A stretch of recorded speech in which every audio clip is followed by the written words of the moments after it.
Greetings, I'm John Duvall. Welcome to another Truth Factor discussion.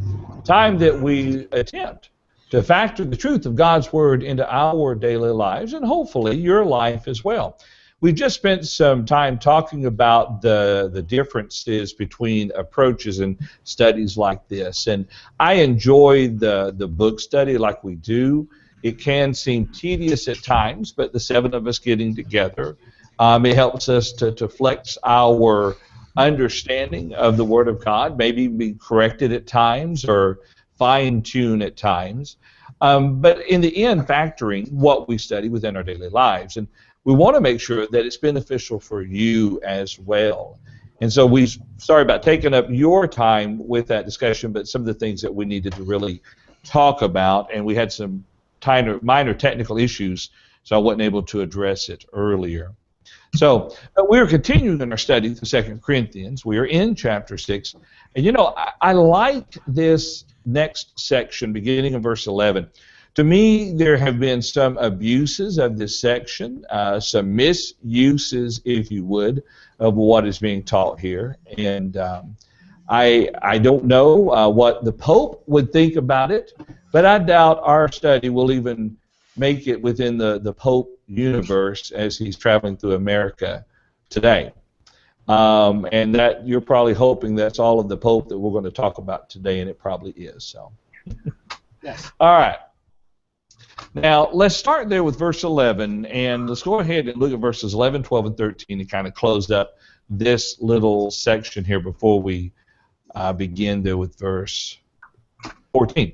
Paul, would you want to read for us there, beginning there in verse 11? Let's just read 11, 12, and 13. I will do that, John. I will mention that I see that we have a couple of people that are not always in our study. And so if you would like to participate in that, if you'll just click on the word guest, type your name, hit enter, it should allow you to make comments and ask questions in our chat room, and we'll bring those in a timely fashion. Sorry about that, John. I'll go ahead and pick up here. And you said through verse 13? Yeah, let's just go ahead and read that for now. Okay, the scripture says in 2 Corinthians 11, 2 Corinthians 6, beginning at verse 11, O Corinthians, we have spoken openly to you. Our heart is wide open. You are not restricted by us, but you are restricted by your own affections. Now in return for the same, I speak as to children, you also be wide open. Or, excuse me, you also be open. Okay. Thank you, Paul. Now, the reason why I stopped here, because it's kind of a segue point, I guess, between what we have been looking at leading up to this and looking at, if we were to back up to verse 3, the varying things there that the apostles had gone through for the sake of the brethren, probably more specifically what Paul had gone through, and maybe even some of that being inflicted by the brethren. We were kind of talking some about that last week. But looking there at this little midsection of 11 through 13, notice what Paul says. He says, we have spoken, O Corinthians, we have spoken openly to you, the New King James Version says. Our heart is wide open. Let's start with you, Mike. What type of sentiment do you see within Paul's statement here? I see Paul being very, very kind to them. He has poured out his heart to them in all that is necessary for the gospel of Christ. He's insisted with them that he is an apostle. He wants nothing more than their righteousness. And simply stated, he wishes the same return from them and their openness in teaching and preaching the gospel as well as receiving it as much as possible. Okay, all right. Brian, here in a minute, he's going to step on. We're going to look at verse 12 there. Do you think in this section here, he's kind of laying the groundwork for what he's about to cover beginning in verse 14? The fact is that we've opened ourselves up to you, but you seem to be restricted by your own affections. Do you think maybe that's kind of a connecting point with some of the affections that we're going to be looking at beginning in verse 14, or the conflict there that would exist? Yeah, it's an interesting point to make there, that it is drawing to that, in the sense that what is restricting them from either total obedience or total understanding of what Paul is saying is the fact that they are, as he's going to say, yoked with things that are unrighteous or things that they shouldn't be. And as we consider this, I kind of look at this whole passage like, I think it's in chapter 4 of 1 Corinthians, where he talks about the idea we're not saying these things to make you feel bad. We're doing it because we love you. And I think that's a little bit of what he's saying here too, that we're not chastising you because you're not important to us. We've opened our hearts wide open to you in doing this. This is, as every parent says, this is harder for me than it is for you. Okay. All right. Any other thoughts on these two verses before we kind of look at what he says in verse 13? Yeah, I remember when I was down at college, the one year I was down there, that I took a class on Ephesians and, 2 Corinthians, and one of the ways that it was described is by this expression, "Our heart is wide open." In many ways, that's a good summary of this book, and of course, what we have here is, I think what Paul is challenging these brethren is by telling them, I've been very candid in describing what all has happened in my life and so on, and there's nothing sinister, nothing self-serving in the things that I have done. And of course, when we get into this next verse, I think he's asking the same thing of them in considering what he says. Okay, all right. John, I think we sometimes have been reading into this book some sarcasm on the part of Paul. He seems here to be running contrary to that. More as I've just tried to speak as plainly and clearly as possible, asking for them to, I've been honest and true and sincere with you, and I'm asking for you to be those same things in reception of this. I think somebody pointed out, maybe it was you, John, that he's leading up to, I think, a hard teaching, talking about the difference in relationships in their daily lives that God is going to make and serving God is going to make, and it's going to call upon them to make some changes. Okay, it's a good point. Good point. Any other thoughts? There's something else I think is relevant to notice, is that he makes almost, if it's not exactly the same, a very similar appeal if you jump down to chapter 7 in verses 2 through 4. Where he says, "Make room for us in your hearts. We wronged no one. We corrected no one. We took advantage of no one. I do not speak to condemn you, for I have said before that you are in our hearts to die together and to live together. Great is my confidence in you. Great is my boasting on your behalf. I am filled with comfort. I'm overflowing with joy in all our affliction."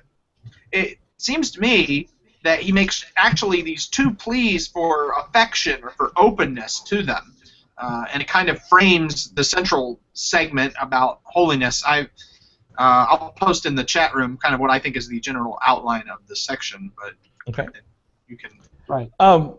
Read for me again the translation you were when you read verse 2 of chapter 7. Verse 2, "Make room for us in your hearts. We wronged no one, we corrected no one, we took advantage of no one." It says, I'm reading out of a New American Standard today. And it says, "We have corrected no one"? We corrupted no one. There Did I read that wrong both times? Yeah, but that's okay. I want to make sure I wasn't missing something that would alter the nuance of it. Yeah, no, I apologize for that. Okay, for some reason it's not letting me post in the chat. Well, Really? okay. Actually, you are in the chat. It might be too, depending on how long it is, it may cut it off. Well, then it's not showing me posting in the chat. We see A for openness in the chat room. Sorry, okay, I guess I double posted it. Yeah, And then it's got that. A call for holiness, and then a prime, which is a plea for openness again. And Now, I tell you what, when we were nice to you, we let you go before Brian in the chat room because I didn't see it. So, Paul, I'm going to bring up Brian's comment in the chat room. And so I didn't see that either. Okay, do you want me to bring in Brandon's comments as well? I meant Brandon, I'm sorry. Well, Brian has one as well. Yeah, go ahead. And pick up there where under where I have put welcome all, feel free to jump into the discussion.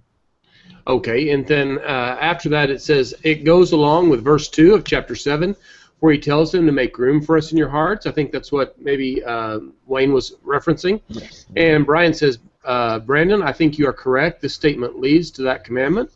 Then Brandon says, to many people are like the Pharaoh in Exodus and harden their hearts and won't make room for God. I think that's an outstanding point there, and maybe there's a tremendous comparison that we can make, Brandon, between Pharaoh and his reaction to God, as well as these Corinthians and how sometimes they are receiving. Sometimes they're very receptive, but sometimes it seems like Paul's having to come back to them again and again, almost like Moses coming back with another plague to soften them up. And I appreciate that very much, Brandon. Hope all's well with you, by the way. Yeah, it's a good point. Very good point there. His statement in verse 13, in return I speak as to children, widen your hearts also. Now we see what he's wanting them to do, and this has already been stated by several of you, I think. But when he says I speak as to children, is he using the phrase that sometimes he'll use a similar phrase, kind of saying I'm coming down to your level, I'm speaking in carnal terms, or is it maybe something different? Yeah, I don't think he means. I've always looked at that a little different. Paul could be very caustic with these people, as harsh as they were in his first letter about receiving this truth.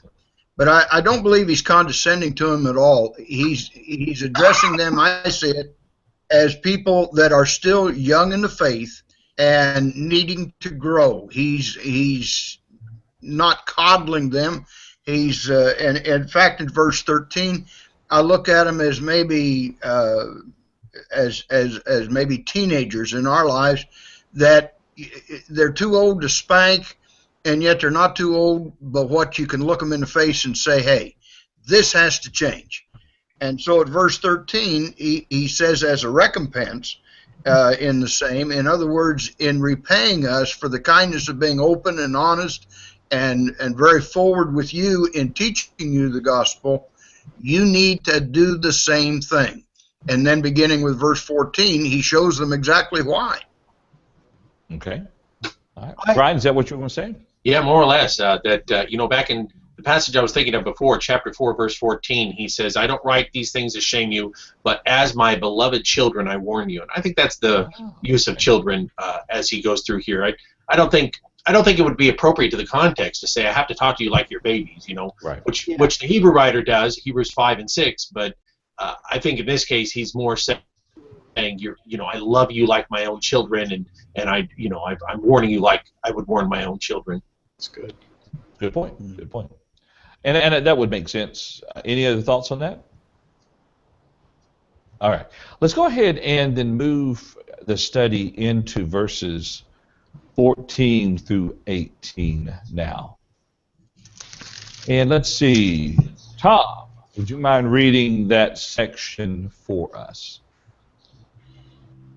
14 through 17? Through 18. Through, okay, 18, okay, all right. O Corinthians, we have spoken openly to you. Our heart is wide open. You have not restricted, or you are not restricted by us, but you are restricted by your own affections. Now in return for the same, I speak as to children, you also be open. Oh, I just read that. We just talked about that. Do not be unequally yoked together with unbelievers. For what fellowship has righteousness with lawlessness? And what communion has light with darkness? And what accord has Christ with Belial? Or what part has a believer with an unbeliever? And what agreement has the temple of God with idols? For you are the temple of the living God. As God has said, I will dwell in them and walk among them. I will be their God, and they shall be my people. Therefore come out from among them, and be separate, says the Lord. Do not touch what is unclean, and I will receive you. I will be a father to you, and you shall be my sons and daughters, says the Lord Almighty. Thank you, Tom. Now, I said earlier that I suspect that this passage has often been possibly misused, maybe even abused, because Initially, we look at the statement in verse 14 where he says, do not be unequally yoked with unbelievers. And then they stop. And then we'll make a determination, whether it be marriage, whether it be job employment, whether it be bowing your head when someone who's not a member of the church leads a prayer. Just all sorts of different things kind of are dealt with this verse right here. But I've often thought about this, that what is really important is the illustration that he gives beginning in the middle part of verse 14. If someone will say, Paul, what do you mean by do not be unequally yoked with unbelievers? Well, he gives examples of that. We have what fellowship is righteousness with lawlessness, the opposites there. Light and darkness, Christ and Belial, believer with an unbeliever, temple of God with idols. What you have two opposites here. What do they share in common? What participation do they have? And to me, that really helps to fine-tune or better identify what Paul's talking about here in this statement. So let me turn it over to y'all, and what do y'all think about that beginning in verse 14? And we could talk generally about this section and then look at specific elements as you want to, but what's your thoughts? Well, he mentions there yoked. I think many times we just look at being somehow tied together with unbelievers, but it's unequally yoked, and it seems to be there's a danger in putting yourself into situations and relationships where you are going to be called upon to compromise your faith. Paul, explain for a moment the concept of yoking as far as in the life of the average person. How would they have seen this word? Well, I'm not a agricultural expert, but it would seem like that you would have a team of animals, maybe of oxen or something, that would be pulling something, and so they would put a yoke, and it was meant for work. So to be yoked together would be two animals bearing that yoke together, but it would almost seem same size, same ability, same form, kind of. Yeah, it would seem like in this situation that what he's saying is you're unequally yoked. You're in some way you're bound together in, I don't know if it'd be in service to the Lord or just in trying to be faithful, but you are harmed by, or you are led, I guess would be a better way, by the influence or the power of the other. So not to be unequally yoked together with unbelievers would be not to be entering into a, I guess, and I would be careful about the specific application of this, but to not enter into any kind of relationship that's going to cause you to be unfaithful. I think the warning here is against worldliness in general. We want to get very specific, but there is a very general warning that we can have relationships in which we are too close to those around us and they have an undue influence on us. We yoke ourselves together so that it's very hard for us to be faithful. All right. Sometimes I use the word, when I think of this, I think of putting yourself in a situation where you are at a disadvantage to an unbeliever. And that could apply to marrying an unbeliever, but it can certainly apply to lots of relationships. I see the word disadvantage versus them, where they've got influence over you, or undue influence over you. That word yoke has it has a more stiff meaning than a harness. When I was a boy, my grandpa used to farm quite a bit, but he never used a tractor. He used a team, and he used harnesses on those horses with what he called a single tree, and sometimes there was a double tree, depending on how many horses. The idea was the same, but a yoke is much different. A yoke is a solid piece of wood put over the neck of the oxen or the animal bearing motivation, and where one goes, the other has to go. There's no give in that like there would be in a harness. This is rigid. And it brings to mind what Jesus said in Matthew 11 and 28 onward, where he says, "Come unto me, all ye that labor and are heavy laden, and learn, and I will give you rest. Take my yoke upon you." Well, where Christ goes, we have to go. And Christ is going to be unyielding. He's the leader in that yoke. Where he goes, we follow. Well, here Paul says, don't be unequally yoked together with unbelievers. If we're yoked with Christ and then want to put into that yoke a triple yoke, we might say, an unbeliever, then we're either going to drag him around where he doesn't want to go and he becomes resistant to the truth, though we're dragging him through it, or we become eased and go on his side and we're pulled away from Christ. So the idea, as Paul began here and as Tom reiterated, it's a matter of making sure that whatever relationship you're in, that relationship's going to help you get to heaven instead of miss heaven. Okay, all right. Brian, what about your thoughts? Well, one of the things that maybe a question that we might think about is context. Who are the unbelievers in the context? You know, we really haven't had a distinct give on who we're talking about in particular here, but I think that it might be important for us to single out who the unbelievers might be. And I'm going to suggest my thinking leans towards those who are undermining Paul's authority as being the unbelievers that they're being yoked with. And I think that might tell us a lot about what the meaning of this passage is.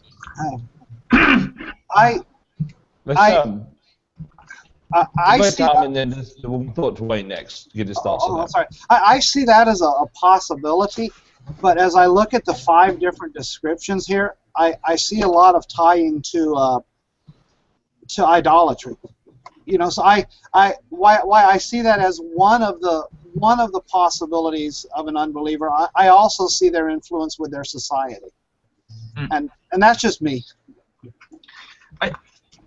My thinking with Tom, what Tom just said is, I think, central to the problem in the passage. You look at the questions he asks. You know, what partnership is righteousness and lawlessness? What fellowship is light with darkness? What harmony is Christ with Belial?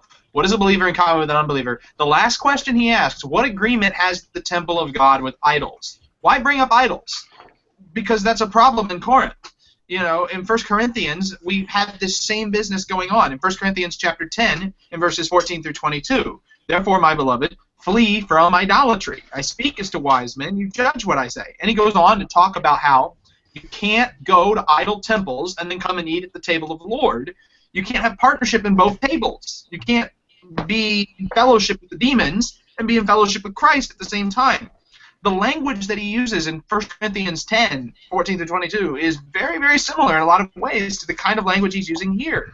In 2 Corinthians 6, this language of holiness. The other aspect of that is, of course, you know, if we're talking about being unequally yoked, Brian brought up in the chat room Deuteronomy 22 in verse 10, you shall not plow with an ox and a donkey together. Also, we might think about Leviticus 19:19, which our English Bibles obscure this a little bit, but in the Septuagint, the noun form of the phrase unequally yoked or other yoked also appears.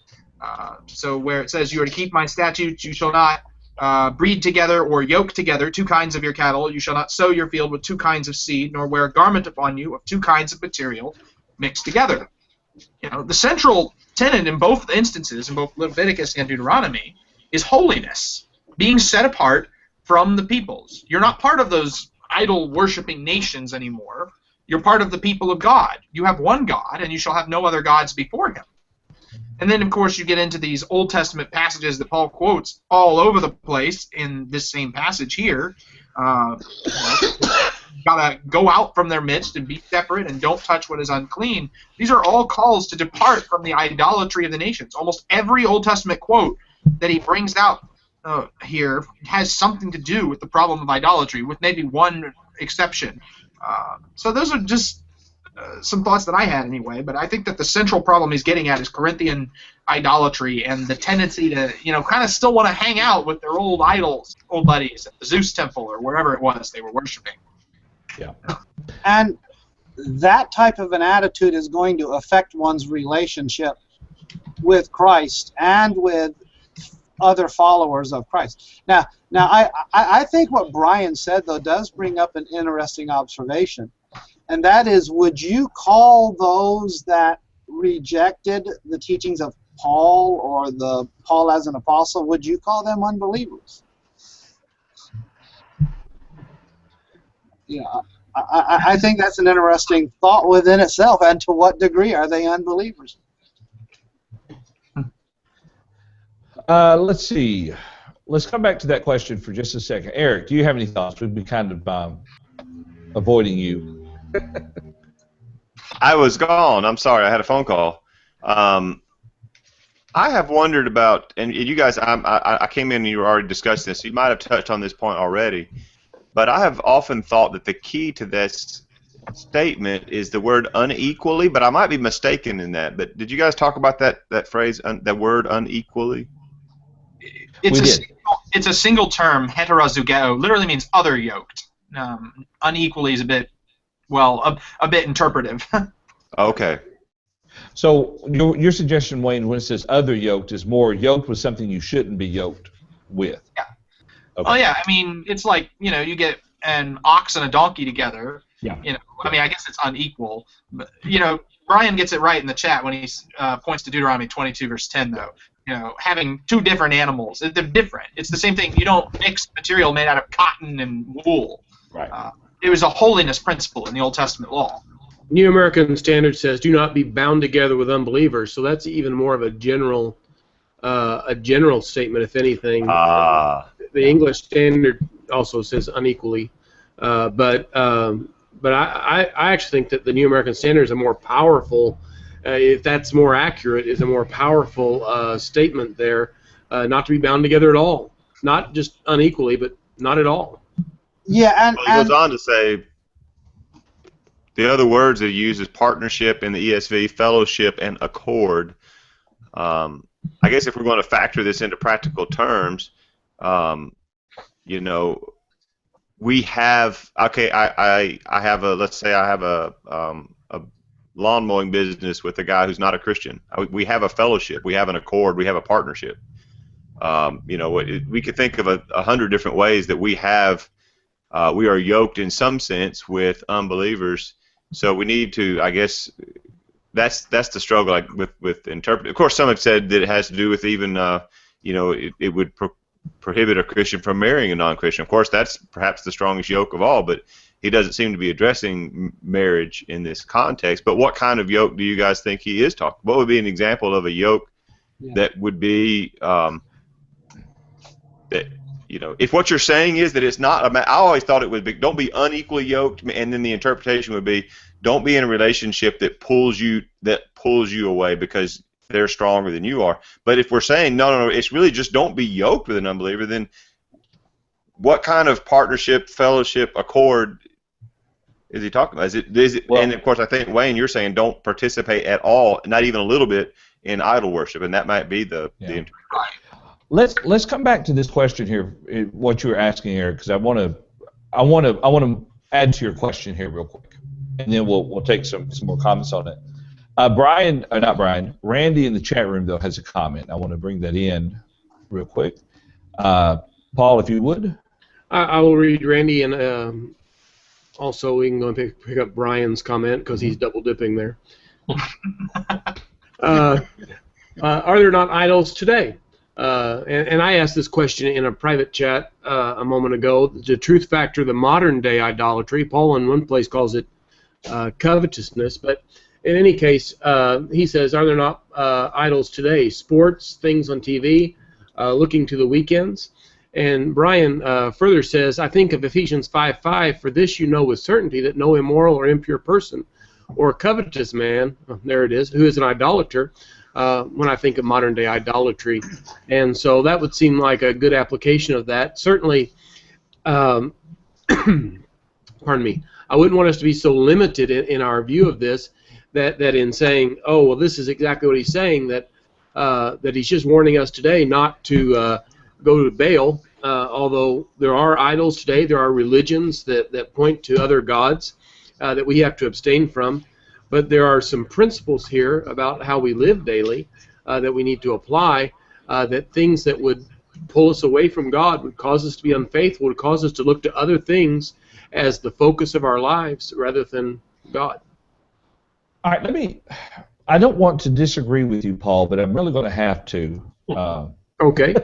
Not really disagree. And Tom touched on this earlier. I'm not so certain his point here is be careful who you're around because they might influence you away from me. I really see the things that he's talking about, and this goes back to what Wayne was talking about, is actually engaging in sin or sinful activities with the people of the world. Not partnerships that might endanger you, but actually doing things that are wrong. The idolatry in the example, as Wayne's pointed out, 1 Corinthians chapter 10, to me, I really think that's what they were struggling with. You know, they've been converted out of idolatry, but their mother-in-law or father-in-law still attends the temple of Diana over there, and to keep the wife happy, you know, they're going to go and have Sunday dinner at the temple of Diana. And he's saying you can't do both of them. And to me, I see the contrast here. There are certain things, like we could go in partnership with a job, with a hockey team, with different things, and not be having fellowship light with darkness, not joining lawlessness with unlawless, or with, what accord has Christ with Belial? I mean, I really think he's talking about sinful deeds that we engage in with those of the world. I think that, another piece of evidence, and it's suggested in the side chat that we look at the Old Testament passages. The Old Testament passages, I think, are crucial to understanding what Paul is getting at here. I mean, and for reference, I'm going to drop them in the main chat room, just all of the ones that I quoted there. But Leviticus chapter 26, is taken, verses 11 and 12, taken from the blessings and curses of the Mosaic covenant, and Paul applies those blessings to Christians. If you serve God exclusively, if you don't follow the Canaanite practices, then, if you, as Leviticus 26 warns against idolatry, but if you don't follow idolatry, then I will walk among you and be your God, and they shall be my people. Ezekiel 37:27, a passage where Israel is being brought back from captivity. And in Ezekiel 37:23, it talks about how the people will no longer defile themselves with idols, and David will rule over Israel, and Israel will become God's temple again. That's a big deal. Israel, after captivity, there was no more idolatry.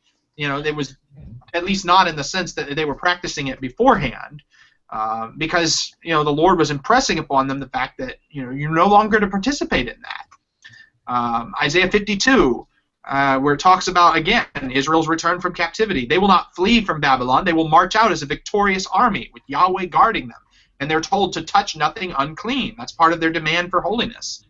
Ezekiel 20:34. Same thing. It's a recall of Israel's history, their history of idolatry. God describes all the punishments he's going to exact on them, his efforts to incite their repentance. And verse 34 of Ezekiel 20 talks about their return from captivity. Hopefully that'll put an end to their final captivity, to a final end to their idolatry. Mm-hmm. One passage that doesn't really deal with idols directly is his allusion to 2 Samuel 7:14. I will be a father to you, and you will be sons and daughters to me, which is more dealing with the fulfillment of the Davidic promise and the necessary obedience to God required from that. But even in that context, 2 Samuel 7, what are they talking about? David's not going to build the temple. Solomon's going to build the temple, and the guy who builds the temple, I will be a father to him, he will be a son to me. That same language is applied to us today as builders of the true temple of the living God. And finally, Isaiah 43:6, again, in the context of a very large discourse of Isaiah of God versus the idols. How God knows all these different things, and Israel and the idols don't know anything. They can't tell you what's going to come and what's going to be next. So all these different passages just kind of conflate together and dealing with a Jewish problem, but here Paul applies it to mostly Gentile Christians, highlighting the fact idolatry is the problem for the Corinthians when you really boil it all down. You said something in there that I want to kind of touch on a little bit. He would tell them not to touch anything unclean. And I think that ultimately, in application for us today, is we stay away from sin, from sinful things. It doesn't mean that we can't have friends in the world who are sinful friends. We just don't engage with those sinful friends in sin. In 1 Corinthians chapter 5, he tells them, you can't, when I said don't be around these people, I didn't mean people of the world who do this, because then you'd have to leave the world. And so when he says here, come out from them and be ye separate, he's not telling us not to have anything to do with the people of the world, but within the context, not to engage in sinful activities with the sinful people of the world. Any thoughts about that? John, I don't think you and I are at great disagreement on this, by the way. But as we do look at the context of this, I think I would apply it probably a little broader, and I'm not picking a fight. But I was just going to say that I think when he says bound together, that earlier in this chapter, that sometimes, and maybe I'm just overly sensitive about this, but I have seen so many times that people use relationships that they're in as excuses for the wrong that they do. That's true. And that is clearly condemned here. And so I think there is, I suppose we could go to some other passages, if not to this one, to express words of caution about entering into relationships that cause us to compromise our faith, or that put us in a peril where we have to choose between the two, and it's heart-wrenching when we do that.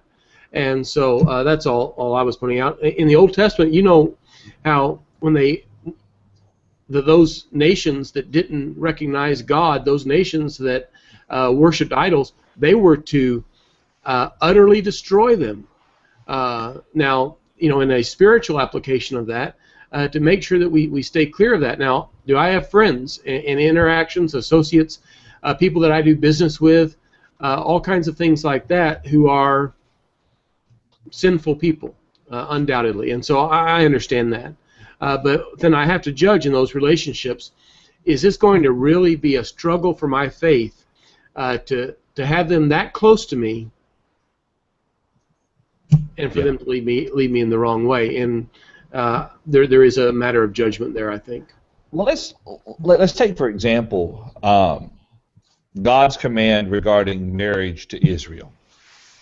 And in principle, they weren't supposed to marry anyone from, the other nations. We see the big undo commanded by Ezra/Nehemiah, but yet we see Ruth and Rahab, being brought in. And so when we look at that, we think about the foolishness of Solomon. It wasn't Solomon's 700 wives and 300 concubines that caused him to turn to idolatry. It was his love for them over the love for God that brought about these poor and then therefore sinful choices.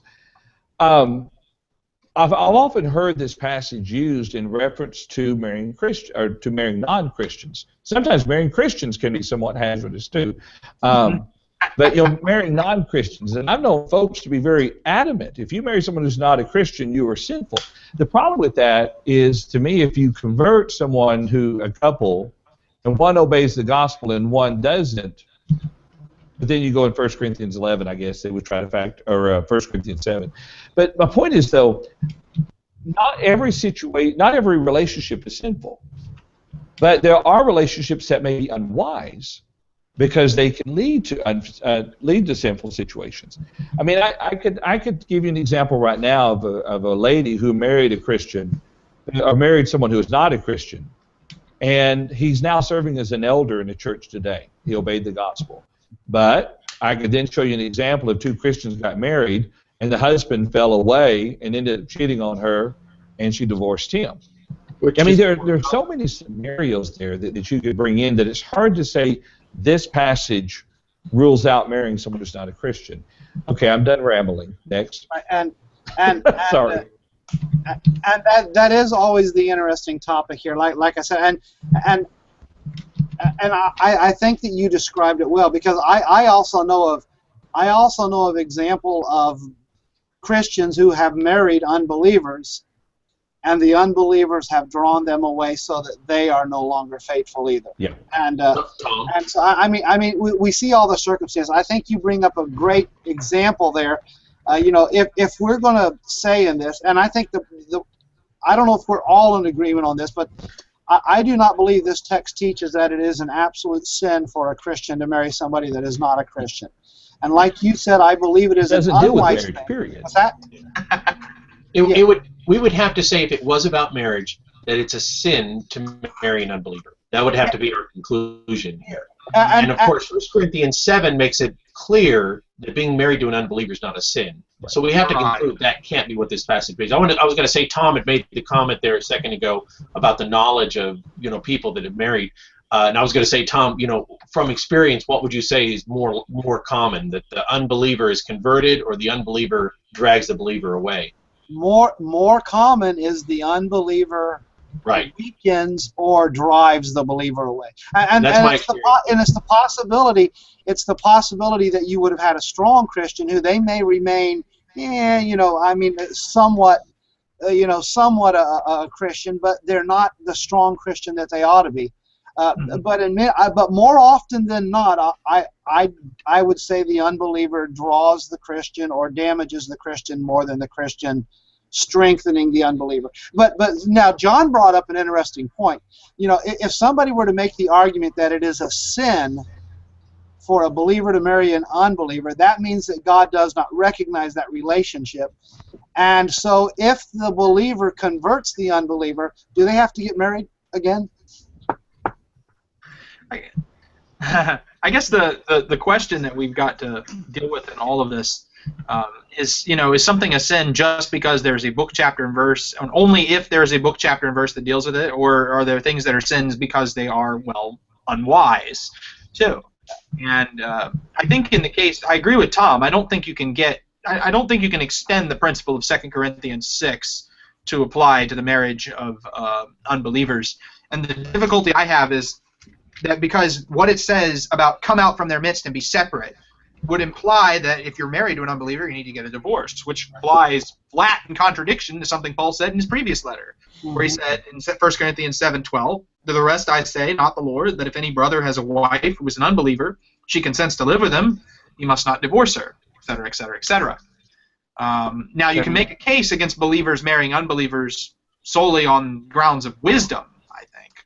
It really says something about what your priorities are if you think Christ is the most important thing in your life and you're not going to attach yourself to someone who shares that value. You might want to rethink what you're doing a little bit. But 2 Corinthians 6 is not teaching that particular principle. Right.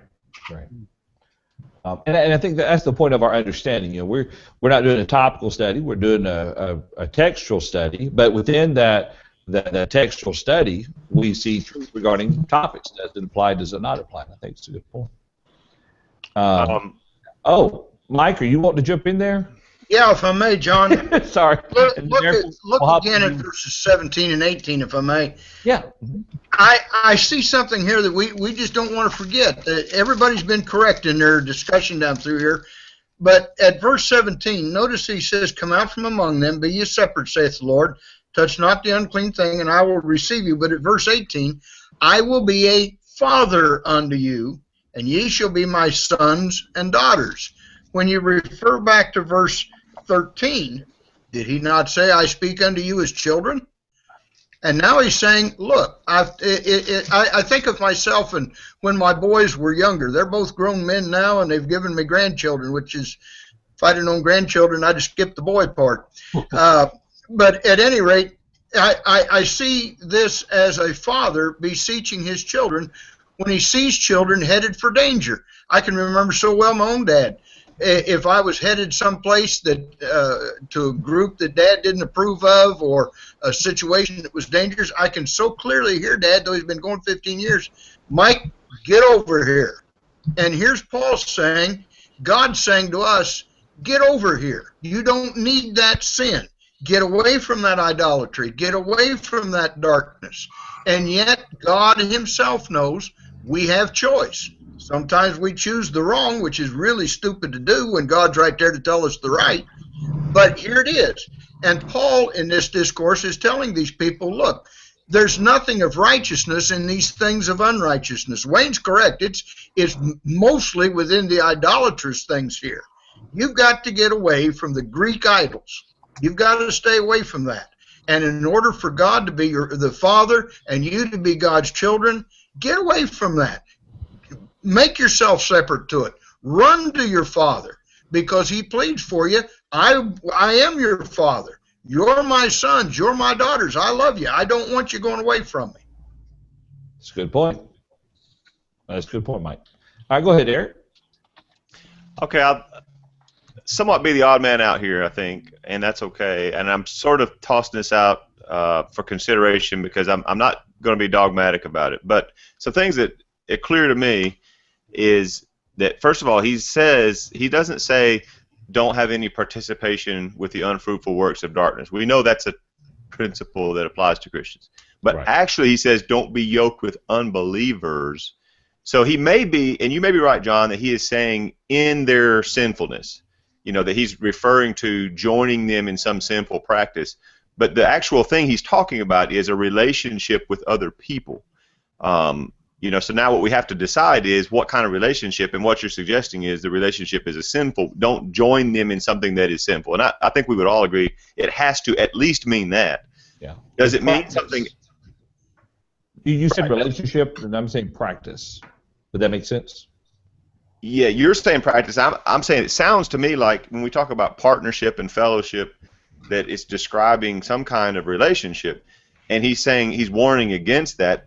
I could be wrong, but that's the feeling I'm getting from it. Now, thinking about marriage, obviously, here's what gives me pause in being dogmatic about it. Marriage is not the context. He doesn't appear to be talking about marriage in this chapter.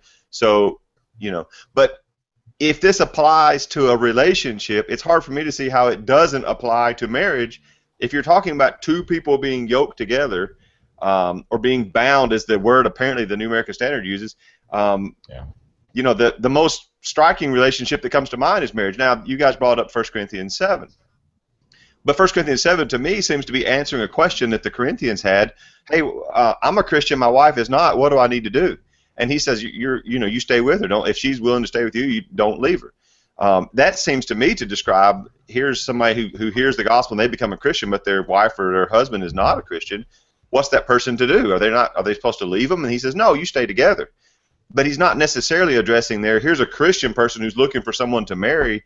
Is it okay that they marry an unbeliever? I don't know that that's what he's talking about in 1 Corinthians 7. And in fact, when he says later, if a widow's husband dies, she's free to remarry whomever she wills, only in the Lord, he seems to be saying there that you might have come into Christ already married, but once your spouse dies and you're free to remarry, you should look within God's people for a new husband, and that may be the expectation for Christians going forward. And so I'm just tossing that out for consideration. Maybe we can continue the discussion next week, or maybe we want to move on and leave it alone. I would not be dogmatic about it as far as saying that I know for a fact it is a sin. But to me, this if you're going to go somewhere, I think this passage is relevant when the discussion comes up. It is. It is. What I find interesting is the words partnership. This is ESV. Partnership, fellowship, accord, portion, agreement. To me, those 5 different words are helping to define the realm in which one would be unequally yoked with unbelievers. Yeah. I see that. So just some. Yeah, John, just real quick. Yeah, I don't know if I don't know if we mentioned this earlier, but when you look at that relationship between a believer and an unbeliever, or a marriage between a Christian and a non-Christian, it certainly can put you into a circumstance where you are unequally yoked with an unbeliever. By action, through conduct. In other words, if you are not strong enough as a Christian, you can reach a point to where you are at a disadvantage because of what they have over you. I don't, with what I said a while ago, I don't want to come across saying I'm all for a Christian marrying a non-Christian. Absolutely. And I don't think you know, anybody on this panel would say we are. Yeah. I've seen too many ladies or men, husbands or wives, have to serve the Lord by themselves for the rest of their life. You know, their spouse doesn't go to Bible studies. You know, now I've seen it in couples of both Christians. I know one case where the husband fell away and said, "Bye-bye, I'll live with you till we die, and I'll be your husband, but I'm not serving God with you anymore." You know, but it's sad when someone is about to say "I do," and whether or not this person is a Christian and will help me go to heaven is nowhere under consideration. You know, that just it's so tragic to see that, because they're about to go in a very unhappy path. Right. Brian, you were going to bring up something interesting real quick, I thought. Well, I appreciate you thought it was interesting. Let me say really quickly this. Everything we've said, I think, fits within, even if we're not specific to this text, these are things we could find elsewhere. I want to revisit one more time the concept of the possibility that we are talking about some of the false teachers in the area, only because even if that's not what we're talking about, this is a good application to say the idea of the disassociation that's spoken of in 2 John verses 9, 10, 11, where it talks about those not receiving those that that bring a false doctrine to us. We're all beset by those kind of different ideas where we're around brethren and they have a doctrine that's inappropriate and false. It's a big struggle up here in the Pacific Northwest over certain issues like marriage and divorce, Right. and having associations with those that teach falsely on that is a matter of some contention. I think a good application that I would sometimes come to this passage for is the concept that if Paul is talking about the false teachers in his area, he's saying don't have anything to do with the false teacher. Again, if that's not what he's saying, we can go to 2 John and find that being said there too. That's a good point, and definitely needs to be taken into consideration. All right, let's see. Any other thoughts or comments? Let me go ahead and first say, y'all, would y'all like to begin with chapter 7 next week? Yes, unless we chapter come 7 up with next something week. different. Yeah, and what I mean by that is it's clearly obvious that he's saying don't put yourself in a disadvantage. You know, he's telling these brethren you need to choose your friends wisely.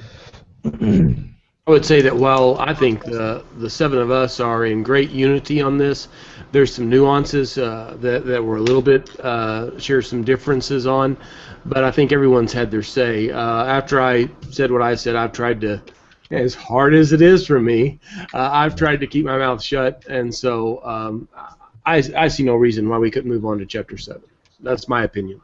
All right. Does everybody look good? Looks good to everybody, I should say? Yeah, pardon me, just a moment. Let's start with final thoughts or comments, Wayne.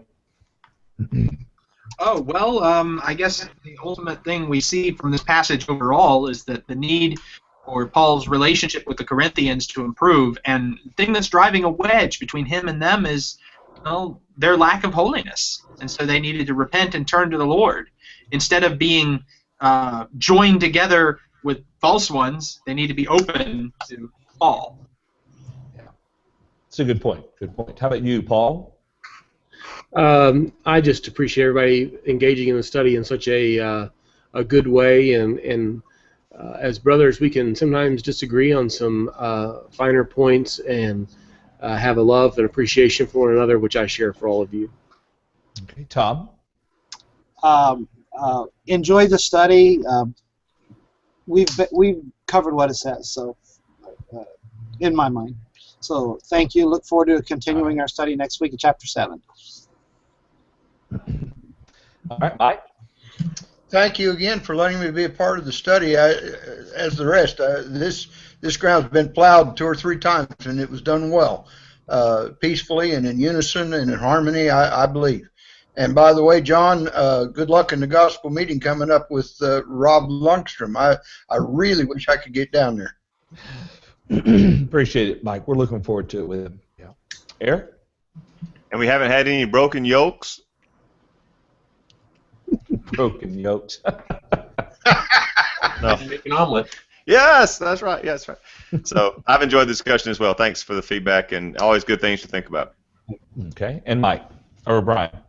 A lot of great comments today. I really appreciate everybody's thoughts. Some things that I'm thinking about. Brian's had a few issues during this study. Are you back, Brian? I'm just thanks for the study, guys. Okay. Well,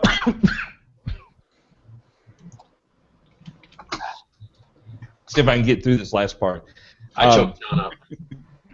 Real quick, something Paul brought to mind was something he put in our little private chat. When you go to get married, I think while we may view marrying a Christian to be the most important, I think you need to get to know the heart of the person you're marrying first. You know, don't base it on, well, hey, they're Christian, so he's good. Get to know them. And you'll know before the marriage, before the day you say I do, whether or not you might be able to convert them to the Lord. You'll know whether or not they have any spiritual interests whatsoever. You know, so get to know them truly. You know, and I think it is important that we consider whether or not they are a child of God already, but get to know them and see if there's any interest that you might be able to bring them to the Lord before you say I do, because they're not interested at all. A hard road ahead of you, too. All right. Thanks, everyone, for the participation and comments, and we'll continue this, Lord willing. And what I mean by that is if we're all still living and the world hasn't stopped and we're able to come together again next week, next Wednesday at 11 o'clock a.m. Central Time. Our screen is frozen, I think, with me, but it'll be at noon Eastern Time. All right, Tom? 9 a.m. Pacific Time. 10 a.m. in Santa Fe, New Mexico. All righty. Right here at live.truthfactor.com. Have a wonderful week.